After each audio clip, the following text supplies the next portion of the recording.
Allah subhanahu wa ta'ala then says in verse 14, كَلَّا بَلْ رَانَ عَلَى قُلُوبِهِمْ مَا كَانُوا يَكْسِبُونَ. Now, the word here, ran. Now, rana is a verb, it's not a noun. Rana yarinu. And the masdar is rain. Rain. So the word rain, so rana comes from the word rain. They say it's a taba' and danas. It's when something has been imprinted on something. A taba' and danas, and when filth has been imprinted on something. Now Ibn Qayyim described this rain in the following way. He said, هو الحجاب الكثيف المانع للقلب من رؤية الحق والانقياد له. He said that it is a barrier, a type of hijab, a thick barrier which prevents the heart from seeing the truth and submitting to it. That's what it is. It's a barrier, and other scholars described it as being a type of sada. A sada is a type of rust. Now the heart is a vessel. You could imagine it like a clear white vessel made of glass. Now if it becomes rusty, then you can't see through it. And the purpose of the heart is it's the mechanism by which you see the truth with. Imagine you're wearing glasses and the glasses become covered and they become tarnished. You can't see ahead. You can't see danger from safety. And so this is the heart. The function is to know its Lord. The function of the heart is to know its Lord and to know and recognize the truth. But when this rust appears on it, you can't see anything. So it sees no difference between right and wrong. And he can end up saying things like denying the truth, denying the hereafter. Rasulullah ﷺ, he explained this point. He said, إِنَّ الْعَبْدَ إِذَا أَذْنَبَ ذَنْبًا كَانَتْ نُكْتَةٌ سَوْدَاء فِي قَلْبِي. That the believer, when he commits a sin, then a black dot appears on his heart. فَإِن تَابَ مِنْهُ, and if he repents from that, سُقِلَ قَلْبُهُ, his heart becomes polished from that black dot. It becomes cleared from that black dot. وَإِن زَادَ زَادَتْ, but when he increases in sin, then the black dot increases. فَذَلِكَ قَوْلُهُ تَعَالَى, and that is the meaning of the ayah, كَلَّا بَلْ رَانَ عَلَى قُلُوبِهِمْ مَا كَانُوا يَكْسِبُونَ. That is the meaning of the verse. So this is a really, brothers and sisters, this is a very important verse, because it really emphasizes the importance of purifying the heart. And that's a very important lesson we need to take from this verse. If you don't purify the heart, if you don't polish it from this tarnish this rust that can appear on it, you're denied the vision of seeing the truth and having the ability to act upon it. And Rasulullah ﷺ, he said, أَلَا وَإِنَّ فِي الْجَسَدِ مُضْغَةً, verily there's a morsel of flesh in the body. If that becomes righteous, the whole body becomes righteous. If it becomes corrupt, the whole body becomes corrupt, and that is the heart. Likewise, Rasulullah ﷺ said in Sahih Muslim, Allah, He doesn't look to your bodies, your physical forms, and your wealth.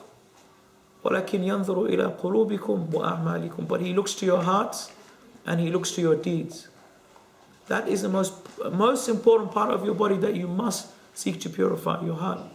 يَوْمَ لَا يَنْفَعُ مَالٌ وَلَا بَنُونَ إِلَّا مَنْ أَتَى اللَّهَ بِقَلْبٍ سَلِيمٍ. On that day, nothing, no wealth, no children will help anyone except the one who comes to Allah with a sound heart. Sound heart must be free from sins and free from being tarnished. Now, كَلَّا بَلْ رَانَ عَلَى قُلُوبِهِمْ مَا كَانُوا يَكْسِبُونَ. This ma, it's the actual, we say the fa'il, it's the doer of the verb ran. Now some people translate Allah encrusted their hearts, or Allah put a seal on. But actually the thing that is the doer of this verb, rana, is this ma, that which they used to earn. That which they used to earn. And how did the surah begin? Speaking about what? Trade, isn't it? وَيْلٌ لِلْمُطَفِّفِينَ.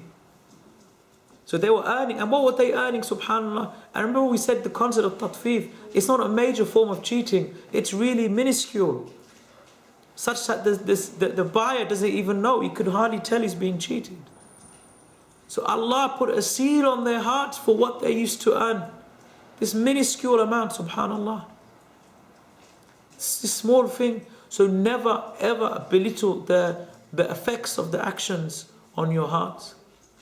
Never ever belittle. You do not know how a small thing that you do, Allah could put a seal on your hearts. And you don't even realize it. So really, that's why the heart, it's the most important thing. In fact, Al-Izz ibn Abdus Salam, he used to say, all the Sharia, Allah gave us the Sharia li-islah al-qulub, to rectify the hearts. Salah, zakat, hajj, sawm, all of these acts are for one purpose, to purify the heart. To purify the heart. This is the way of the believers, this is the way of the Salaf al-Salihin.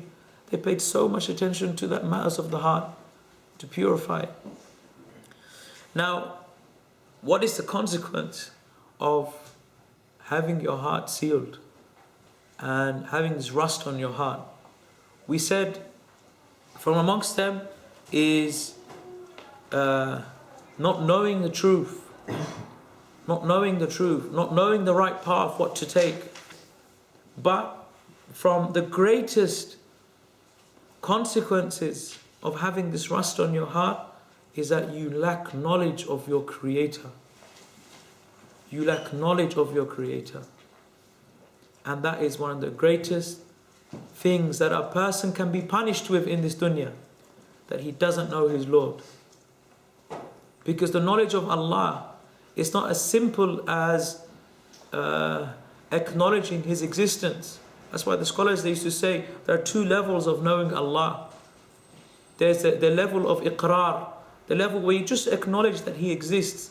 But then there's another level, توجب الحياء منه وتخشع القلوب إليه. And this is when the hearts, they yearn for Allah. They have a sense of shame and love for Allah subhanahu wa ta'ala. But when your hearts are rusted, then this is what you are denied. Your heart becomes hard. And that is what a lot of people suffer from. A lot of Muslims, they suffer from. They might know and admit that He exists. They know that He is one. But they don't know their Lord. Wallahi, they don't know their Lord. They don't know anything about His names and attributes. They don't know anything about the way Allah deals with us. And so the heart becomes alienated from its Creator. And that is what leads to spiritual stagnation, when you do not know your Creator. That is a major cause behind spiritual stagnation, and a major cause why we suffer from weak iman, because we don't even reflect and contemplate upon who Allah subhanahu wa ta'ala is. And we have to remember the hearts were created for this purpose. The hearts were created for the purpose of knowing its Lord. Now every single limb that you have has a purpose behind it. Every limb that you have has a purpose behind it. Your hands are used to carry things. Your feet are used to walk to places. Your stomach is there to have food. Your brain is there to think. Your eyes are there to look. A woman has a womb to carry children. If none of these purposes were fulfilled, then you would see that your limbs would just erode away. The heart has a purpose as well, just like all these limbs do. And the purpose of the heart is to know its Lord. And when it doesn't know its Lord, it becomes sick. So when Allah puts rust on the heart, it's denied to fulfill its most basic function, which is to know its Lord. And that is the greatest form of adhab in this dunya.